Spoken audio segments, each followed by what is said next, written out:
네, 하나님의 말씀 보겠습니다. 누가복음 1장입니다.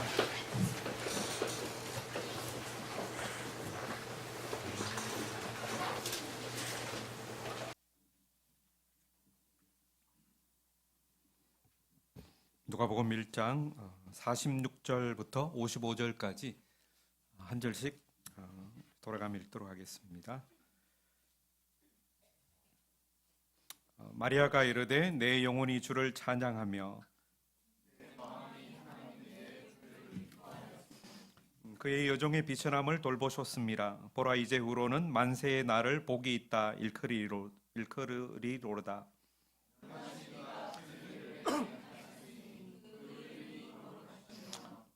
긍휼하심이 두려워하는 자에게 대대로 이르는도다.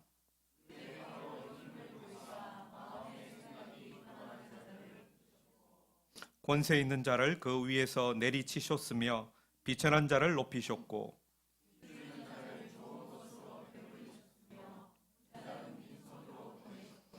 그 종 이스라엘을 도우사 긍휼히 여기시고 기억하시되 우리 조상에게 말씀하신 것과 같이 아브라함과 그 자손에게 영원히 하시리로다 하니라. 아멘. 네, 3일 연장으로 봐서 서로 지겹지 않으십니까? 우리 옆에 있는 분들하고 우리 한번 인사 나누시겠습니다. 메리 크리스마스. 우리 서로 인사 좀 하시죠.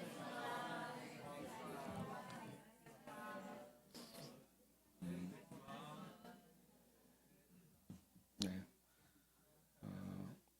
요즘 미국에서는 이제 메리 크리스마스라는 인사를 이제 하는 것 자체를 이제 거부하는 이들이 많아졌다라고 합니다. 그래서 이제 비기독교적인 어떤 정체성을 가지고 있는 사람들한테 이제 메리 크리스마스 그러는 게 자신들에게는 되게 이제 모욕감을 이제 느낀다고 하면서 해피 할러데이스 그냥 그렇게 서로 이제 인사하는 게 되게 이제 보편화되었다라는 이야기를 들은 적이 있습니다. 그만큼 이제 성탄의 의미들이 계속 이제 없어지고 그냥 세속적인 어떤 크리스마스의 어떤 분위기들만 더해지는 그런 추세가 아닌가 하는 생각이 듭니다.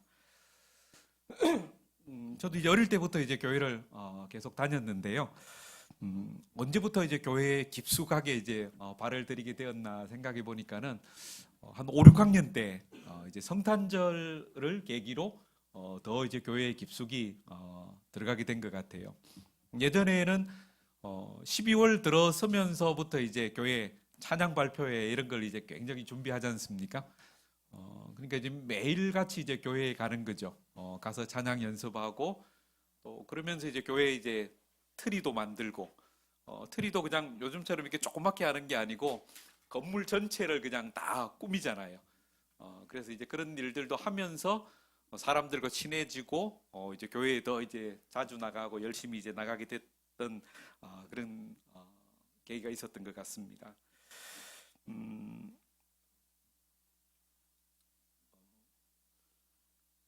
이제 지금 생각해 보면은 예수님의 탄생을 축하한다라고 하는 어떤 그런 명분으로 실제는 이제 트리 만들고 찬양 연습하고 또 교회 장식하고 또 새벽송 하면서 집집마다 이제 돌아다니며 차려주는 이제 푸짐한 음식과 주시는 또 선물들 이런 게 더 좋았고 그런 것을 더 즐겼던 게 아닌가 싶습니다. 이런 게 이제 신앙 형성 과정 속에서 굉장히 이제 중요하게 이제 작용을 한 거죠. 그런 만남들, 그런 모임들을 통해서 더 이제 하나님을 알아가고 또 교회 열심히 하게 되고 사람들과 또 깊은 사귐들을 가지게 했다라는 측면에서 그런 게 갖는 중요한 점들이 있습니다. 근데 한편으로 생각해 보면은 과연 성탄의 본질을 제대로 이해하고 살아냈냐라고 하는 어떤 그런 측면에 있어서는 늘 반쪽짜리 우리가 성탄을 보내지 않았나 하는 어떤 그런 아쉬움도 한편으로는 들곤 합니다. 요즘은 어떻습니까? 그마저 이제 옛날에 이제 많이 했던 그런 발표회들도 굉장히 이제 많이 이제 줄어들었죠. 크리스마스 트리도 축소되고 이제 새벽송 하는 교회들은 이제 거의 없다 할 정도로 이제 사라져 버렸습니다. 제가 아는 교회는 그래서 이제 저녁 송을 하더라고요. 저녁 한 6시, 7시쯤에 이제 모여서 그 시간에 이제 저녁송을 이제 해주는 거죠. 이제 그렇게라도 이제 그걸 이제 다시 이어가고 싶어하는 어떤 그런 교회들도 간간히 있습니다만은 대부분 교회에서는 이제 밤늦게 이제 그렇게 하면은 당장 이제 신고가 들어오죠. 어, 이런 분위기 속에서 성탄절은 지난주 목사님 이야기하신 대로 완전히 이제 상업주의에 잠식되고 말았던 것입니다. 모든 것이 이제 상업화되어 있고 그런 어떤 성탄의 분위기만 이제 즐기고 있지 정말로 예수 그리스도께서 이 땅에 오신 참된 목적, 참된 의미에 대해서는 별로 생각지 않는 그런 시대에 우리가 살고 있다 그렇게 볼 수 있습니다. 이런 시대를 살아가면서 성탄이 갖는 의미가 뭔지에 대해서 우리가 한번 제대로 이해하고 그것을 생각하는 것은 더욱더 중요하고 필요한 일이라 생각됩니다. 오늘 우리가 읽었던 이 본문은 마그니 피켓이라고 이제 알려진 마리아 창가죠. 마리아가 태중의 아기를 품고 있을 때에 했던 고백이자 찬양인 것입니다. 예수를 태중에 품은 마리아는 오늘 본문 46절 47절에 보면은 이렇게 고백합니다. 내 영혼이 주를 찬양하며 내 마음이 하나님 내 구주를 기뻐하였음은 그렇게 이야기하죠. 마리아는 예수 탄생이 갖는 성격이 무엇인지를 오늘 이 마리아 창가를 통해서 분명히 드러내고 있습니다. 그것을 깨달았기 때문에 그는 하나님을 찬양하지 않을 수 없었고 또 기쁨을 주체할 수 없었던 것입니다. 그럼 마리아의 창가에 드러나고 있는 예수 탄생의 의미가 무엇인가 두 가지로 한번 우리가 찾아볼 수 있습니다. 첫 번째가 이제 48절에서 50절의 말씀입니다. 48절 50절까지 다시 한번 읽어볼까요? 시작. 그의 여종의 비천함을 돌보셨습니다. 보라 이제후로는 만세의 날을 복이 있다 일컬이로다.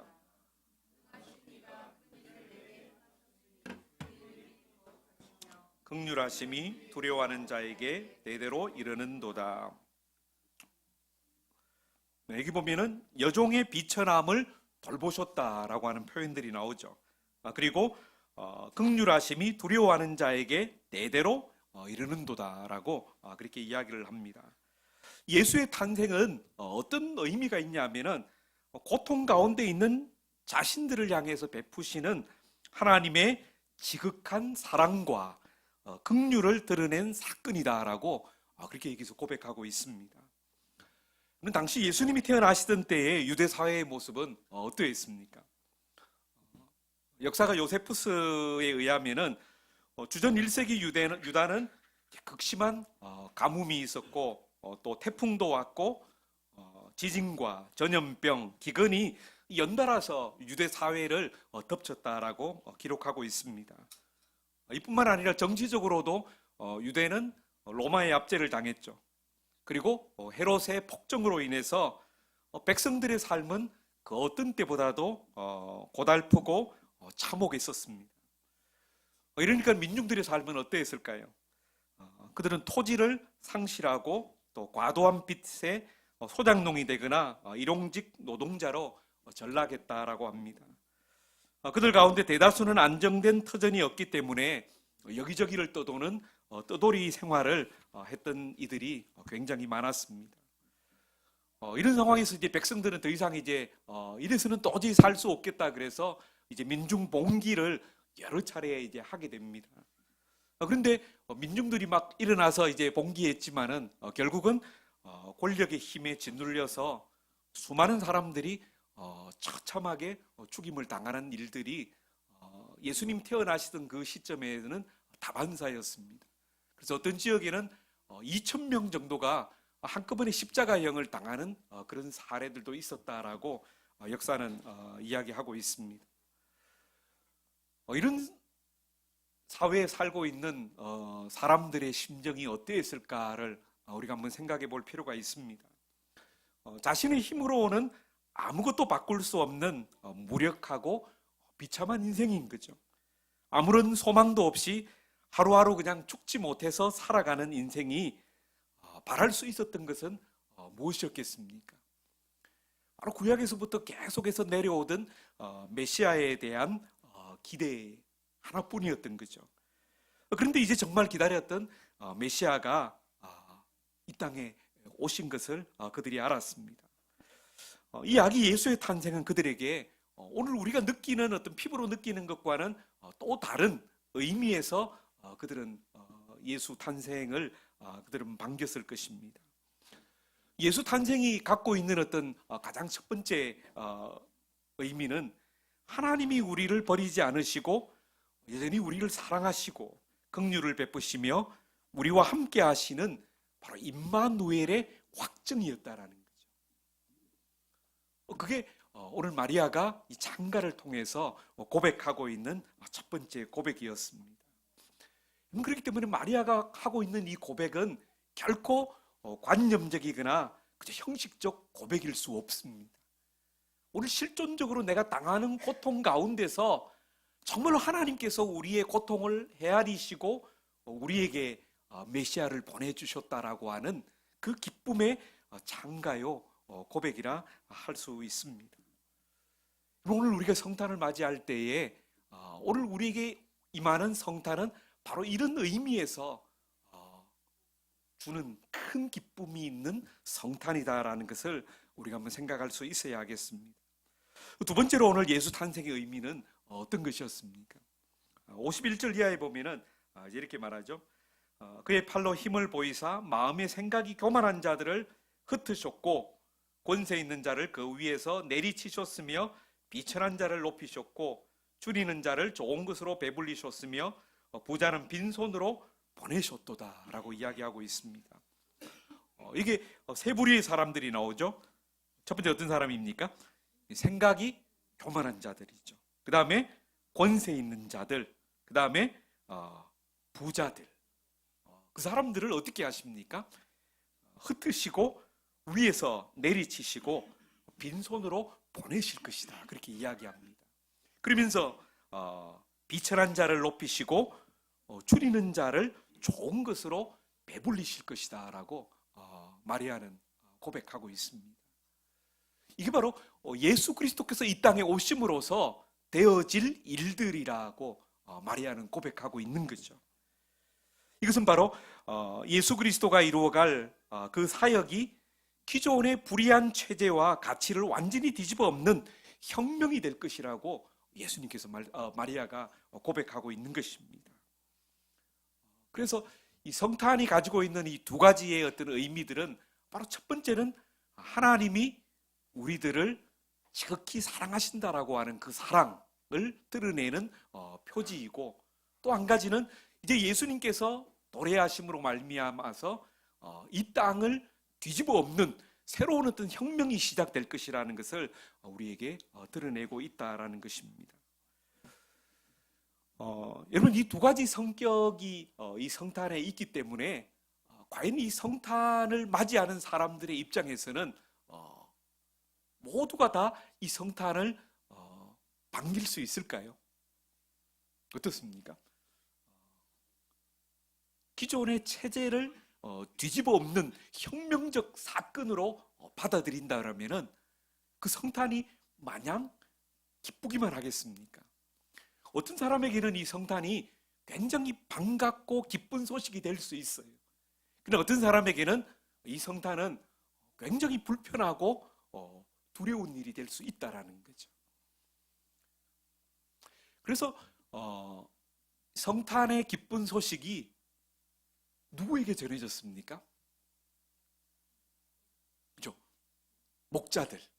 사회적으로 가장 낮고 천한 위치에 있었던 그들에게 이 소식이 기쁨으로 전해질 수 있었던 거죠. 그 다음에 사가랴나 안나나 이런 사람들, 마리아 같은 사람들, 오늘 사회적으로 봤을 때 가장 낮은 위치에 있었던 그들에게는 예수 그리스도께서 이 땅에 오셨다라고 하는 그 사실이 자신들에게는 기쁨이었고 복음이었던 거죠. 그러나 헤롯과 같은 사람들은 어땠습니까? 예수가 이 땅에 오셨다라고 하는 소식을 들었을 때에 헤롯이 취했던 반응은 무엇입니까? 베들레헴 근처에 있는 2살 이하의 남자아이들은 모조리 다 죽여버리라 그러죠. 왜 그렇습니까? 자신들이 가지고 있는 어떤 기득권을 대적하는 세력이 될 수 있기 때문에 헤롯은 뿌리부터 싹을 잘라버렸던 거죠. 여러분, 우리가 늘 임마누엘, 하나님이 우리와 함께 하신다라는 것을 기대하고 좋아하잖아요. 그렇지 않습니까? 하나님 우리와 함께 하시기를 기뻐하잖아요. 근데 여기 가지고 있는 두 가지 성격이 있다는 것을 기억할 필요가 있습니다. 한 사람에게는 그것이 기쁨의 소식이 될 수 있지만은 한편으로는 그것은 굉장히 두렵고 떨리고 무서운 사건이라는 거죠. 성경에 보면은, 이사야서를 읽어보면은 그날이 오면 1장부터 해서 계속해서 끝까지 그날이 오면이라는 말씀이 있습니다. 그날이 오면, 어떤 사람은 그날에 대해서 간절히 기다립니다. 어서 그날이 와주기를 기다리는 사람이 있고요. 그런데 하나님께서 뭐라고 하죠? 그날이 오면 내가 악에 대하여, 불의한 자에 대해서 내가 그 땅을 심판하겠다라고 이야기하십니다. 임마누엘, 그날은 한편으로는 구원의 날이기도 하지만 한편으로는 심판의 날이 될 수 있다는 것을 성경이 우리에게 가르치고 있는 거예요. 성탄도 마찬가지입니다. 어떤 사람에게는 반갑고 기쁜 소식이지만 어떤 사람에게는 두렵고 불편하고 싫은 그런 소식들이 될 수 있다는 거죠. 여러분, 이것을 통해서 우리는 복음이 기독교 역사 속에서 왜 축소되었고 왜곡되었는가 하는 것을 짐작해 볼 수 있습니다. 여러분, 권력자들이 복음이 갖는 이런 혁명성을 과연 좋아했을까요? 그들은 자신들의 기득권이 유지되는 체제 그대로를 지속하기 원했습니다. 그래서 그동안 교회는 기득권들의 비위를 거스르지 않기 위해서 오늘 이런 내용들을 축소하고 은폐하고 왜곡했었습니다. 그러면서 기독교는 권력과 결탁하며 재물과 권력을 손에 쥘 수 있었던 거죠. 결국 교회는 예수가 이루고자 했던 하나님 나라가 아니라 무엇을 만들었을까요? 바로 자신들의 왕국 건설에 주력했던 거죠. 오늘 이 땅에 많은 교회들이 세워졌습니다만은 그럼에도 이 땅이 하나님의 나라로 변했습니까? 수많은 성도들이 주일날이면 교회로 모여들지만은 그냥 여전히 곳곳에 불의함고 신음하고 애통하는 자들의 소리는 시간이 갈수록 더 커지고 있는 것을 우리가 보고 있지 않습니까? 무엇을 이야기해 주고 있습니까? 오늘 예수를 믿는다라고 하면서도 예수가 원하셨던 그 하나님 나라, 예수가 우리에게 전해준 그 복음은 축소되어지고 은폐되어지면서 우리들의 욕망, 우리들이 꿈꾸는 그냥 우리들의 어떤 욕망을 드러내는 그런 자신들의 왕국 건설에 주력했던 우리의 모습을 여기서 여실히 드러내고 있다는 것입니다. 그렇다면 오늘 우리가 성탄을 제대로 기뻐할 수 있기 위해서는 정말 어떤 자로 우리가 살아야 하겠습니까? 구주 예수님의 탄생을 기뻐할 수 있기 위해서 어떤 모습이 되어야 할까요? 그걸 우리가 한번 몇 가지로 생각해 보고자 합니다. 첫 번째로 오늘 예수님을 기뻐할 수 있는 삶이기 위해서는 믿음으로 사는 것 때문에 당하는 고난과 어려움을 외면하지 않으시고 환난 가운데 우리와 함께 하시는 하나님을 믿는 믿음을 우리가 갖는 게 중요하죠. 삶을 살다 보면 때로 하나님이 계시지 않는 것 같기도 하고 하나님이 나를 버리신 것 같은 그런 상황들이 우리에게 종종 찾아옵니다. 여러분, 그렇지 않습니까? 가끔씩 그럴 때가 있습니다. 정말 하나님이 살아계시나? 하나님이 우리와 함께 하신다라는데 정말 하나님이 나와 함께 하실까? 우리가 만나는 여러 가지 상황들은 전혀 그렇지 않은 것 같은 그런 상황들이 우리에게 도래할 때가 있는 거죠. 그럴 때마다 내 앞에 있는 현실을 바라보면서 좌절하거나 체념할 때가 많이 있습니다. 여러분, 예수 그리스도께서 이 땅에 오셨다라고 하는 그 사실들을 내가 안다라면 오늘 우리들의 삶은 어떠해야 할까요? 그것은 바로 내가 고통당하는 그 삶의 현장 가운데 하나님이 여전히 나를 지켜보시고 내 신음소리를 하나님이 들으시고 나와 함께하고 있음을 우리가 믿는 믿음을 갖는 것입니다. 그분에 대한 사랑과 긍휼이 중단되지 않고 여전히 연약한 우리를 돌보고 계심을 믿고 그 믿음 때문에 담대하게 내가 가야 할 길을 걸어갈 수 있어야 된다는 거죠. 그게 바로 성탄을 축하하고 기뻐하는 사람들이 마땅히 가져야 될 신앙의 모습이라는 것입니다. 오늘 성탄을 축하하는 이 자리에서 여러분 그런 믿음을 갖고 계십니까? 여러분이 당하고 있는 삶의 고난과 어려움 앞에서도 하나님이 모른 채 하지 아니하시고 여전히 하나님이 내 상황을 알고 계시고 나와 함께 하시고 내 고통의 현장 속에 주님이 함께 하시면서 나를 부둥켜 안아주시고 있다라는 그 사실을 우리가 믿는 믿음을 가지는 게 중요하죠. 그럴 때 오늘 우리는 이 고통스러운 현장을 좀 더 우리가 믿음으로 나아갈 수 있고 일어설 수 있는 것입니다. 두 번째로 오늘 구주 예수님의 탄생을 기뻐할 수 있는 자로 산다라는 것은 무엇을 의미합니까? 그것은 예수를 경배하고 찬양하는 것에 머물지 않고 우리가 이제 예수처럼 살아가는 것이 되어야 된다라는 거죠. 어떤 분들이 그런 말을 하죠. 이제 더 이상 예수를 경배하지 말고 예수가 되라, 그렇게 이야기를 합니다. 이게 무슨 말이야? 싶을 때도 있죠. 그 말이 갖는 의미들을 우리가 잘 새겨볼 필요가 있습니다. 우리는 늘 기존에 어떤 이야기들을 많이 들었습니까? 예수님이 우리의 죄를 대속하시기 위하여 이 땅에 오셨다라고 하는 그 부분만 계속해서 들었죠. 그러다 보니까는 예수님 찬양 늘 예수님을 경배하는 거기에만 우리의 모든 노력을 집중합니다. 물론 우리가 그 일을 해야 됩니다. 그러나 예수님이 오늘 우리에게 기대하시는 삶은 어떤 걸까요? 예수님을 경배하고 예수님을 예배하는 그 자리에만 계속 있는 게 아니라 내가 이제 그러면 예수의 삶을 살라라고 하는 거죠.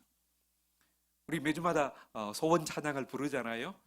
삶의 한 절이라도 그분을 담기 원하는 거, 그분이 사셨던 거, 그분이 걸어가셨던 거, 그 길을 내가 이제 묵묵히 걸어갈 수 있는, 그게 바로 예수님이 우리에게 기대하시는 삶이라는 거죠. 여러분, 성탄을 기념하고 성탄을 축하한다라는 것은 그저 우리를 위해서 오신 예수님을 찬양합니다, 환영합니다, 기뻐합니다, 그것으로만 끝나면 안 된다라는 거죠. 그것은 내 삶으로 예수 그리스도께서 나를 위하여 이 땅에 오셨는데 예수가 이 땅에서 이루시고자 하셨던 그 삶을 내가 이제 고스란히 받아 안고 그 삶을 살아내겠습니다. 그게 바로 성탄 축하하는 우리들이 나타내어야 할 삶의 모습이라는 것입니다. 그럼 그러기 위해서 우리에게 필요한 것은 어떤 걸까요? 우리가 하나님의 마음과 하나님의 눈을 가지는 게 우리에게 필요하죠. 그래서 예수님께서 뭐라고 말합니까? 우는 자들과 함께 울고 웃는 자들과 함께 웃어야 된다라고 이야기하고 있습니다. 이건 다른 말로 하면은 공감 능력이라고 말할 수 있죠. 공감 능력을 갖는 것. 또 다른 말로 하면은 생태적 감수성이라는 말로도 표현할 수 있습니다. 갈수록 우리는 이런 부분에 있어서 점점 더 무뎌져 가고 있다라는 생각들을 하게 됩니다. 시대가 갈수록 어떤 부분에 있어서는 굉장히 사람들이 이제 발전해 가고 예민해져 가는 부분이 있어요. 그런데 또 한편으로 어떤 부분에 있어서는 굉장히 퇴화되어져 가는 영역들이 우리의 몸 안에 있는 거죠. 과연 그것이 발전하고 있는 것일까 생각해 보면은 인간은 점점 더 뭔가 사회적인 어떤 능력에 있어서 떨어져 가고 있다라는 것을 우리가 느낄 수 있습니다. 오늘 하나님께서 원하시는 우리들의 삶은 바로 하나님이 우리 각자 한 사람 한 사람들을 바라보시면서 느끼고 계시는 그 마음을 오늘 우리들도 동일하게 내 옆에 있는 사람들을 향하여 느낄 수 있기를 하나님께서 기대하고 계시다라는 거죠. 그게 바로 우는 자들과 함께 울 수 있는 힘, 웃는 자들과 함께 웃을 수 있는 힘, 그 힘이 우리 안에 필요하다라는 거죠. 세월호 유가족들이 광화문에서 단식을 했었죠. 그때 이 정부에서 어떤 일들을 했습니까? 사람들을 지원하고 기획을 해서 그 옆에서 폭식 투쟁을 하도록 만들었죠. 앞에서 지금 고통 가운데 굶고 있는 그 사람들 옆에 가서 자기들은 온갖 맛있는 음식들을 그 앞에 차려놓고 그 사람들 보는 앞에서 막 먹는 그런 퍼포먼스를 했지 않습니까?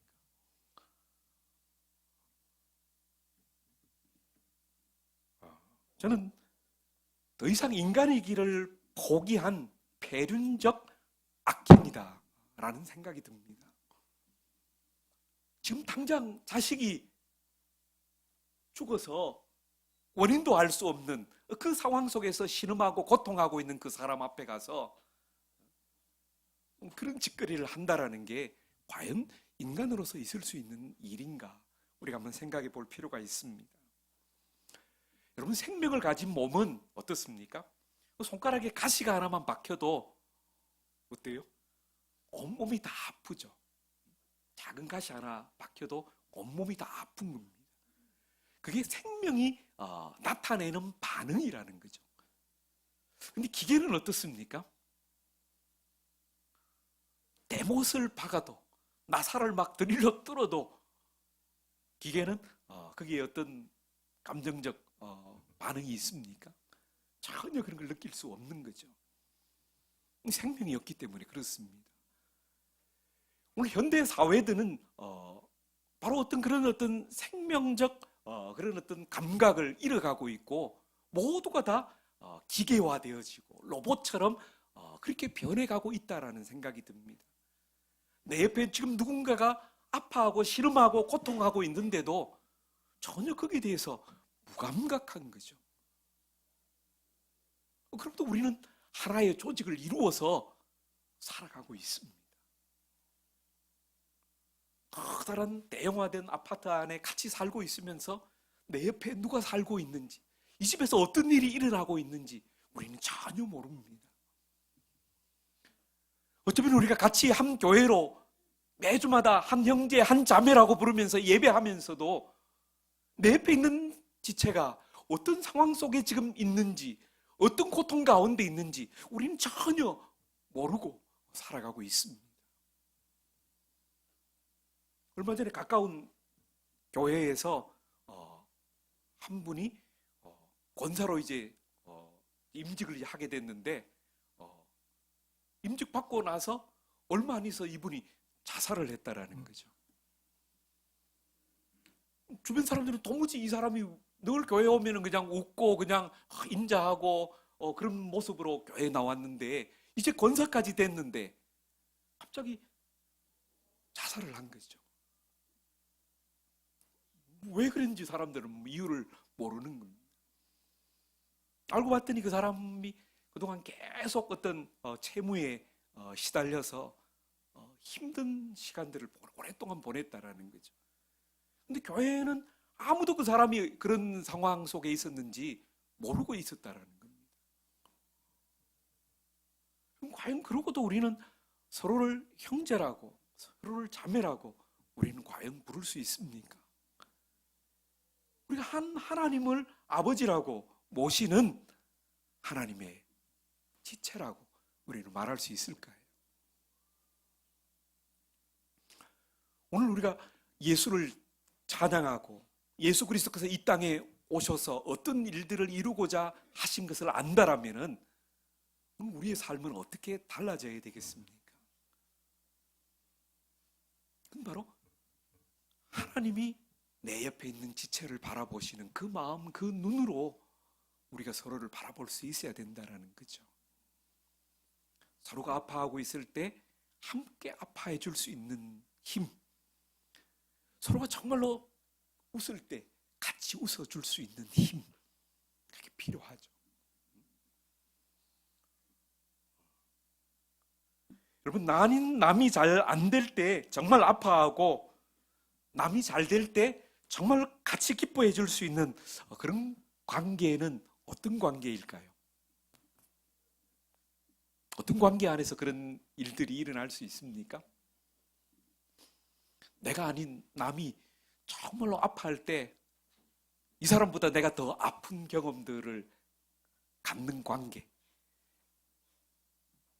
나 아닌 남이 정말로 잘 될 때 이 사람보다 내가 더 기뻐해 줄 수 있는 그런 관계는 어떤 관계입니까? 예? 사랑 관계. 사랑 관계. 좀 더 구체적으로 이야기하면 어떤 관계 안에서 보통 그렇습니까? 여러분이 경험하게 되는 관계는 가족 관계죠. 그렇습니다. 우리가 혈연적 가족 관계 안에서는 그게 자연스럽고 정상적인 모습이죠. 응? 내 자식이 잘 됐는데 배 아파 그러는 부모는 없잖아요. 힘들어하는데 그냥 야, 잘 됐다. 그런 경우도 있긴 있습니다만은 잘 없죠. 부모가 자식에게 갖는 그 마음은 덜 그렇습니다.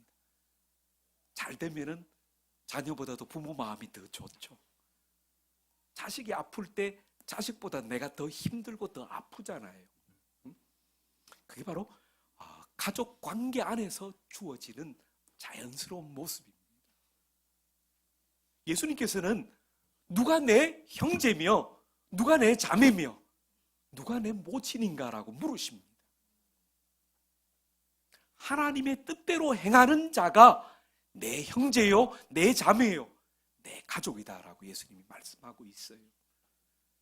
여러분, 이것은 무엇을 말합니까?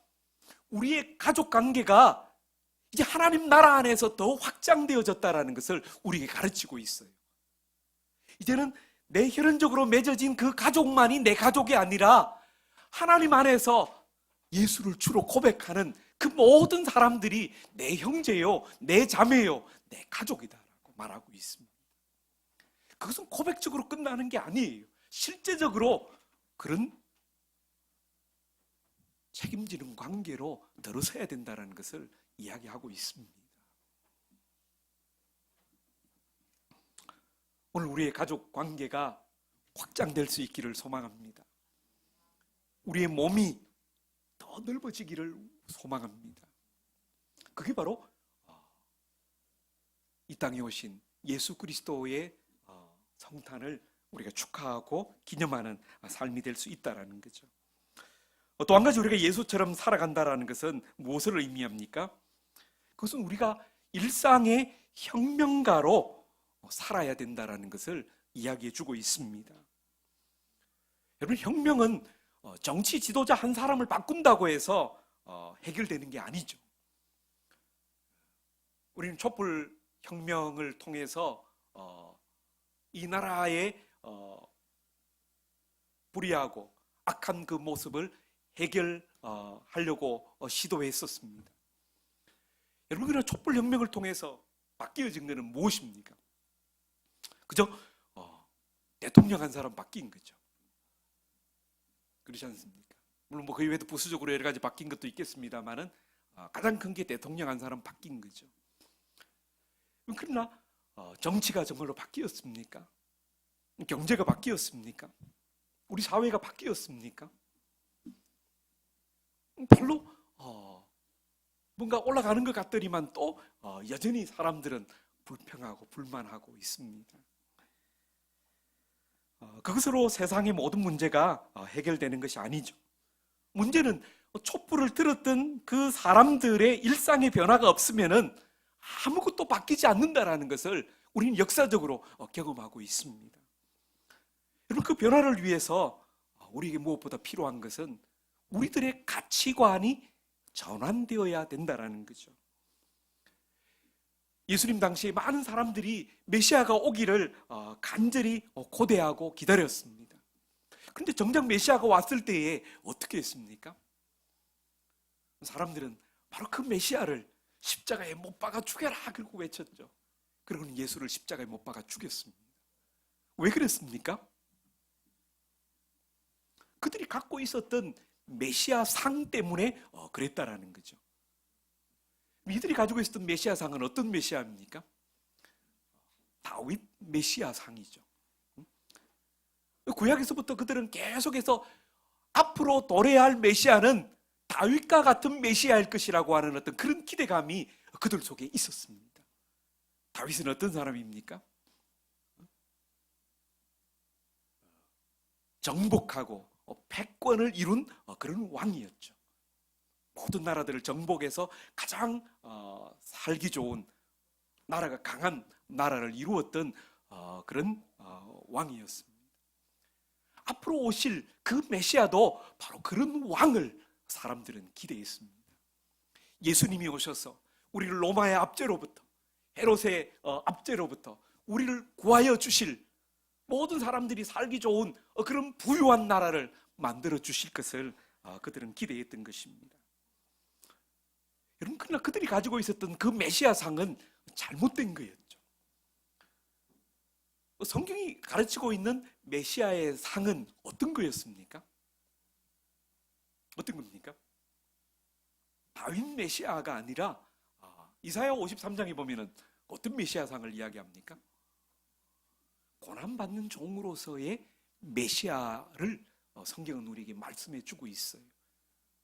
너희에게 오는 메시아는 오늘 세상의 권력자나 그런 힘 있는 자가 아니라 고난받고 겸손하고 낮아진 너희를 섬기러 오는 그런 종일 것이다 라고 성경은 말해주고 있어요.